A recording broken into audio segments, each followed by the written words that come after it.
નમસ્કાર, ઉજાસ ટીવીમાં હું પંકજ આપનું સ્વાગત કરું છું. આજના તારીખ 8 ડિસેમ્બર અને સોમવારના અમેરિકાના મુખ્ય સમાચારોમાં જોઈએ તો અમેરિકામાં હાલ ગુજરાતીઓને લૂંટવા માટેની નવી મોડસ ઓપરેન્ડી શરૂ થઈ ગઈ છે.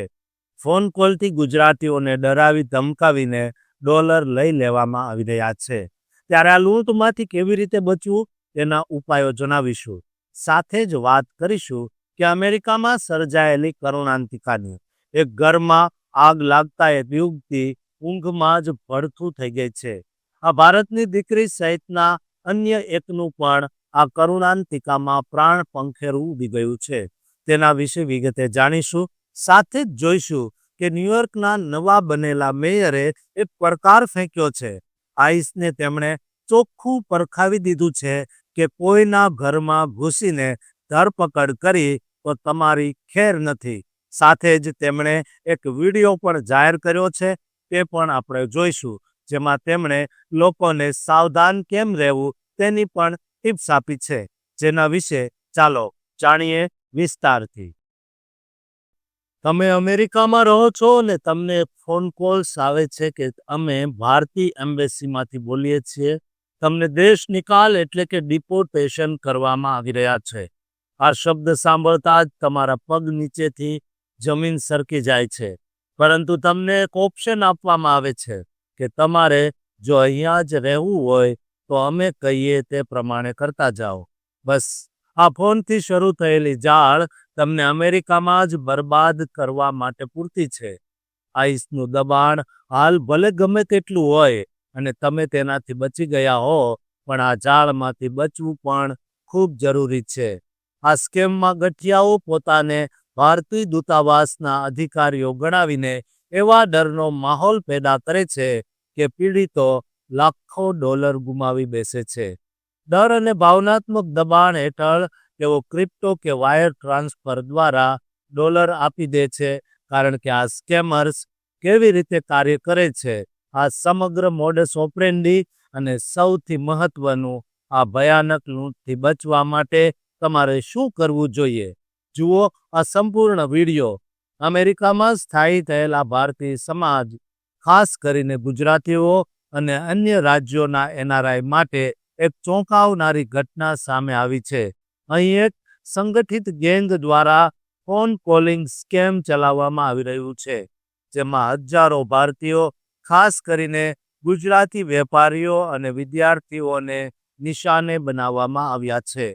આ સ્કેમમાં છેતરપિંડી કરનારાઓ એવી રીતે વાત કરે છે કે પીડિતોને વિશ્વાસ થઈ જાય કે તેઓ સાચે જ ભારતીય એમ્બેસી અથવા યુએસ ઇમિગ્રેશનના અધિકારીઓ છે અને તેમની મુખ્ય ધમકી એ હોય છે કે તમારા વિઝામાં કોઈ સમસ્યા છે અને તમને તરત જ દેશ નિકાલ કરવામાં આવશે, જેનાથી તમારું અમેરિકામાં રહેવાનું સપનું તૂટી જશે. આ ડરનો માહોલ ઊભો કરીને તેઓ પૈસા પડાવે છે. આ સ્કેમની મોડસ ઓપરેન્ડી કેવી રીતે ચાલે છે, તો ડરનો માહોલ કેવી રીતે ઊભો થાય છે તે જોઈએ. સ્કેમર નકલી વોરંટ અથવા કાયદાકીય કાગળિયા બતાવીને પીડિતને ડરાવે છે અને કહે છે કે તેમના દસ્તાવેજોમાં ખામી છે. ભાવનાત્મક દબાણ ઊભું કરે. ઘણીવાર ગઠિયાઓ પીડિતના પરિવારજનોને ભારતમાં ધમકી આપવાની વાત કરીને ભાવનાત્મક દબાણ સર્જે છે, જેના કારણે વ્યક્તિ ઝડપથી નિર્ણયો લે છે. ચૂકવણીની પદ્ધતિઓ જોઈએ તો તેઓ રોકડ કે બેંક ટ્રાન્સફરને બદલે ક્રિપ્ટોકરન્સી અથવા વાયર ટ્રાન્સફર જેવી પદ્ધતિઓનો ઉપયોગ કરવા દબાણ કરે છે, જેથી પૈસા ટ્રેસ ન થઈ શકે. માંગ શું કરે? તેઓ વિઝા રિન્યુઅલ, જ્ઞાતિ સંબંધિત ફોર્મ કે પછી ગુનાહિત તપાસમાંથી મુક્તિ થવાના નામે નાણાંની માંગણી કરે છે.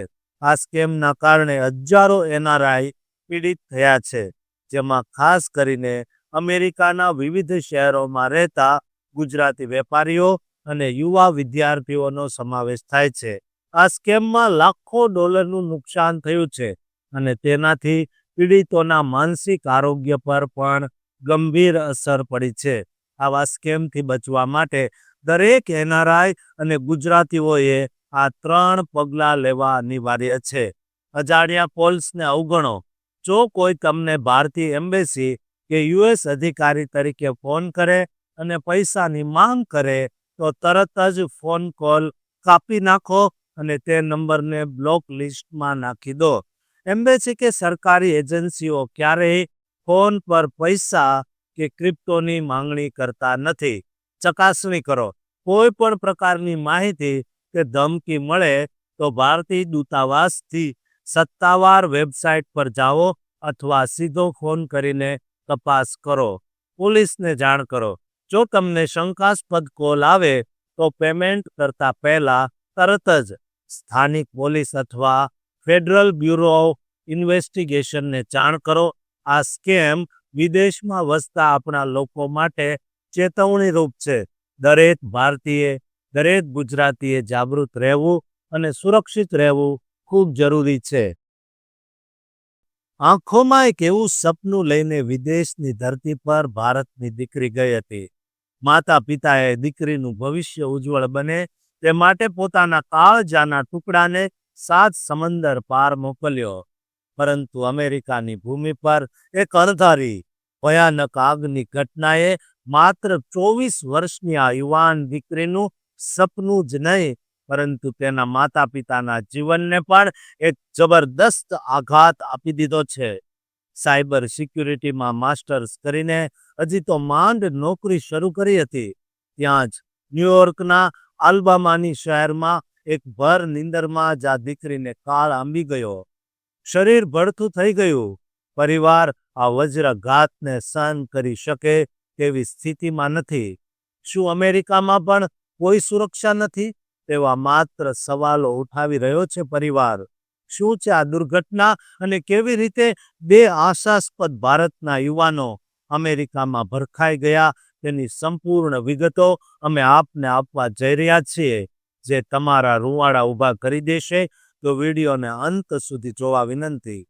અમેરિકાના ન્યુયોર્ક રાજ્યના અલ્બામાની શહેરની બનેલી આ ઘટનાએ ભારતીય સમાજને ઘેરા શોકમાં ડૂબાડી દીધો છે.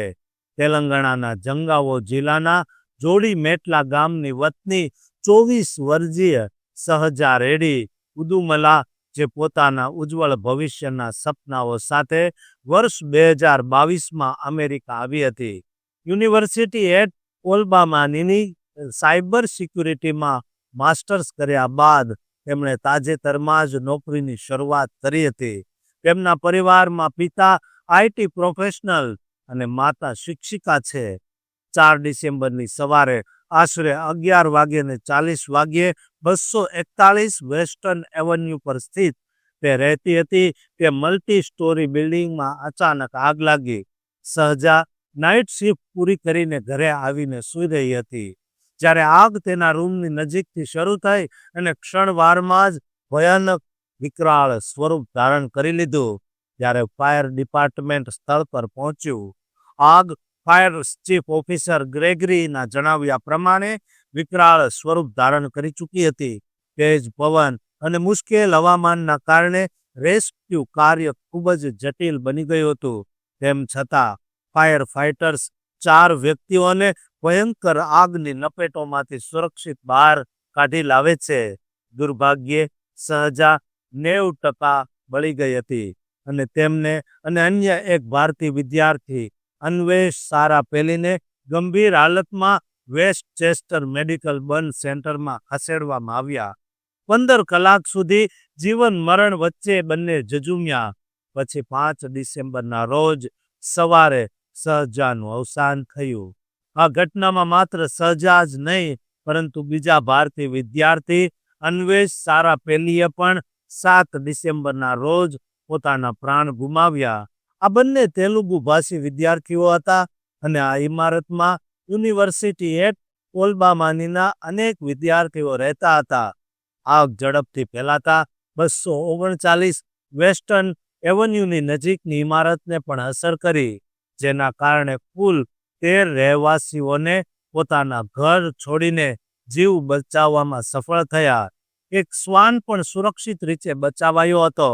ઘટના બાદ ભારતીય કોન્સ્યુલેટ જનરલ ઓફ ઇન્ડિયા ન્યુયોર્કે ટ્વીટ કરીને આ દુઃખદ ઘટના પર શોક વ્યક્ત કર્યો છે અને પરિવારોને દરેક સંભવિત મદદ કરવાની ખાતરી આપી છે. Telugu association of north America પણ મૃતદેહને ભારત લાવવા સહિતની તમામ વ્યવસ્થાઓમાં મદદ કરી રહ્યું છે. સહજાના કઝિન રત્ના ગોપુ દ્વારા GoFundMe પર એક ફંડ રેઝર શરૂ કરવામાં આવ્યું છે, જેમાં અત્યાર સુધીમાં $1.26 લાખ વધુની રકમ એકઠી થઈ ચૂકી છે, જેનો ઉપયોગ મેમોરિયલ અને પરિવારને તાત્કાલિક સહાય કરવા માટે ઉપયોગ કરવામાં આવશે. આ દુર્ઘટનામાં આગનું ચોક્કસ કારણ જાણવા માટે New York state fire investigations unit દ્વારા તપાસ કરવામાં આવી રહી છે. આ ઘટનાને અમેરિકામાં અભ્યાસ કરતા ભારતીય વિદ્યાર્થીઓની સુરક્ષા અંગે ચિંતા ઊભી કરી છે અને સમગ્ર ભારતીય સમાજ તેમના માટે પ્રાર્થના કરી રહ્યો છે. સહજાના મિત્રો તેને ઉજ્જવળ અને મિત્ર વત્સલ તરીકે યાદ કરી રહ્યા છે અને કહે છે કે હંમેશા સપનાની દુનિયામાં જીવતી હતી. મારી તમામ ગુજરાતીઓને જે વિડીયો જોઈ રહ્યા છે તેમને વિનંતી છે કે તેઓ સહજાના પરિવારને શક્ય તેટલી મદદ કરે. આ વિડીયો શેર કરો જેથી કોઈની દુઃખની કડીમાં આપણે સહભાગી બની શકીએ. ન્યુયોર્કની ધરતી પર ઇમિગ્રન્ટ્સ એટલે કે પરદેશથી આવેલા લોકો પર આઈસ રેડનો ડર અને તણાવ સતત વધી રહ્યો છે અને વધતો જાય છે. શું તમે જાણો છો કે તમારા ઘરના દરવાજા પર આઈસ અધિકારીઓ આવે તો તમારા કાયદાકીય અધિકારો શું છે? જો જજના હસ્તાક્ષરવાળું જ્યુડિશિયલ વોરંટ ન હોય તો શું આઈસ તમારી ખાનગી જગ્યામાં પ્રવેશી શકે? આ જ તણાવ વચ્ચે ન્યુયોર્ક સિટીના નવા નિમાયેલા મેયર ઝોહરાન મમદાનીએ એક વિડીયો દ્વારા શહેરના લાખો ઇમિગ્રન્ટ્સને ચૂપ રહેવાનો અને કાયદા જાણવાનો શક્તિશાળી સંદેશ આપ્યો છે. મમદાનીએ વચન આપ્યું છે કે ન્યુયોર્ક હંમેશા ઇમિગ્રન્ટ્સનું શહેર રહેશે. શું છે આ વિડીયોનો મુખ્ય સંદેશ તે જોઈએ. અને આઈસની તાજેતરની કાર્યવાહીથી ન્યુયોર્કના ઇમિગ્રન્ટ સમુદાયમાં કેવો માહોલ સર્જાયો છે, આ તમામ મુદ્દાઓ પર વિસ્તૃત ચર્ચા કરીએ. અમેરિકાના ન્યુયોર્ક સિટીમાં ઇમિગ્રેશન કાયદાઓના આક્રમક અમલને લઈને ચાલી રહેલા તણાવ વચ્ચે નવનિર્વાચિત મેયર ઝોહરાન મમદાનીએ એક નિર્ણાયક પગલું લીધું છે. 7 ડિસેમ્બર 2025ના રવિવારના રોજ ઝોહરાન મમદાનીએ એક્સ પ્લેટફોર્મ પર એક વિડીયો પોસ્ટ કર્યો, જેમાં યુએસ ઇમિગ્રેશન એન્ડ કસ્ટમ એન્ફોર્સમેન્ટના અધિકારીઓનો સામનો કરતી વખતે ઇમિગ્રન્ટ્સના કાયદાકીય અધિકારો વિશે સ્પષ્ટ માર્ગદર્શન આપવામાં આવ્યું છે. આ વિડીયો કેનાલ સ્ટ્રીટ વિસ્તારમાં આઈસ દ્વારા કથિત રેડના થોડા દિવસો પછી આવ્યો છે, જ્યાં પ્રદર્શનકારીઓએ કાર્યવાહીનો વિરોધ કરીને ધરપકડ અટકાવી હતી. યુગાન્ડામાં જન્મેલા અને ડેમોક્રેટિક સોશિયલિસ્ટ મમદાની 4 નવેમ્બર 2025ના રોજ ઐતિહાસિક વિજય મેળવીને ન્યુયોર્કના પ્રથમ મુસ્લિમ, સાઉથ એશિયન અને 1892 પછીના સૌથી યુવા મેયર બન્યા છે. તેમની જીત યુવા મતદારોના વ્યાપક સમર્થનનું પરિણામ હતી. મમદાનીએ પોતાના વિડીયોમાં અને કેપ્શનમાં ભારપૂર્વક કહ્યું કે જો તમે તમારા અધિકારો જાણો છો તો તમે બધા આઈસનો સામનો કરી શકો છો. તેમણે શહેરના 3 મિલિયનથી વધુ ઇમિગ્રન્ટ્સની સુરક્ષા કરવાનું વચન આપ્યું અને સ્પષ્ટ કહ્યું કે ન્યુયોર્ક હંમેશા બધા વસાહતીઓ માટેનું શહેર રહેશે. વિડીયોમાં મમદાનીએ ઇમિગ્રન્ટ્સને આપેલા મુખ્ય અધિકારો વિશે જોઈએ તો ચૂપ રહેવાનો અધિકાર. આઈસ અધિકારીઓ કાયદેસર રીતે જૂઠું બોલી શકે છે કે તમારી ધરપકડ કરવામાં આવી રહી છે, પરંતુ તમારી પાસે મૌન રહેવાનો અધિકાર છે. વોરંટની જરૂરિયાત. આઈસ જજના હસ્તાક્ષરવાળા જ્યુડિશિયલ વોરંટ વિના તમારા ઘર, શાળા કે વર્ક પ્લેસથી ખાનગી જગ્યામાં ઘૂસી શકતા નથી. મુક્ત થવાનો પ્રશ્ન. આઈસ અધિકારીઓના સામનામાં તમારે હંમેશા પૂછવું જોઈએ, શું હું જવા માટે મુક્ત છું? જ્યાં સુધી તમને સ્પષ્ટ હા જવાબ ન મળે ત્યાં સુધી આ પૂછતા રહો. શાંત વર્તન. શાંત રહો. તેમની તપાસમાં અડચણ ન આપો. ધરપકડનો વિરોધ ન કરો કે ભાગો નહીં. પરંતુ તમારા અધિકારોનો ઉપયોગ કરો. ફિલ્માંકન. તમે આઈસ અધિકારીઓની કાર્યવાહીને ફિલ્મ કરી શકો છો, એટલે કે વિડીયો શૂટિંગ કરી શકો છો, પરંતુ ધરપકડની પ્રક્રિયામાં દખલ ન આપો.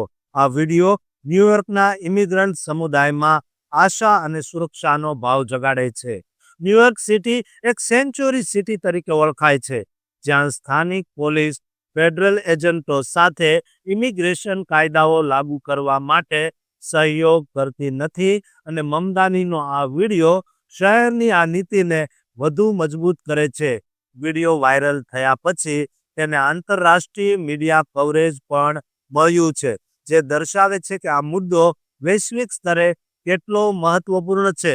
આઈસની તાજેતરની આક્રમક કાર્યવાહીઓએ ચાઇનાટાઉન જેવા વિસ્તારોમાં તણાવ વધાર્યો છે, જ્યાં 28 નવેમ્બરના રોજ પ્રદર્શનકારીઓએ પોલીસ સાથે ટકરાવ કરીને ધરપકડોને અટકાવી હતી. મમદાનીએ વિડીયોના અંતમાં વચન આપ્યું છે કે ન્યૂયોર્ક હંમેશા ઇમિગ્રન્ટ્સનું સ્વાગત કરશે, અને હું મારા ઇમિગ્રન્ટ્સ ભાઈ બહેનોની રક્ષા માટે દરરોજ માટે લડીશ. આ વિડીયો ઇમિગ્રન્ટ્સના અધિકારોની રક્ષા માટે મમદાનીની પ્રતિબદ્ધતાને રેખાંકિત કરે છે, પરંતુ ફેડરલ અને સ્ટેટ કાયદા અમલીકરણ વચ્ચેનો તણાવ પણ વધારી શકે છે.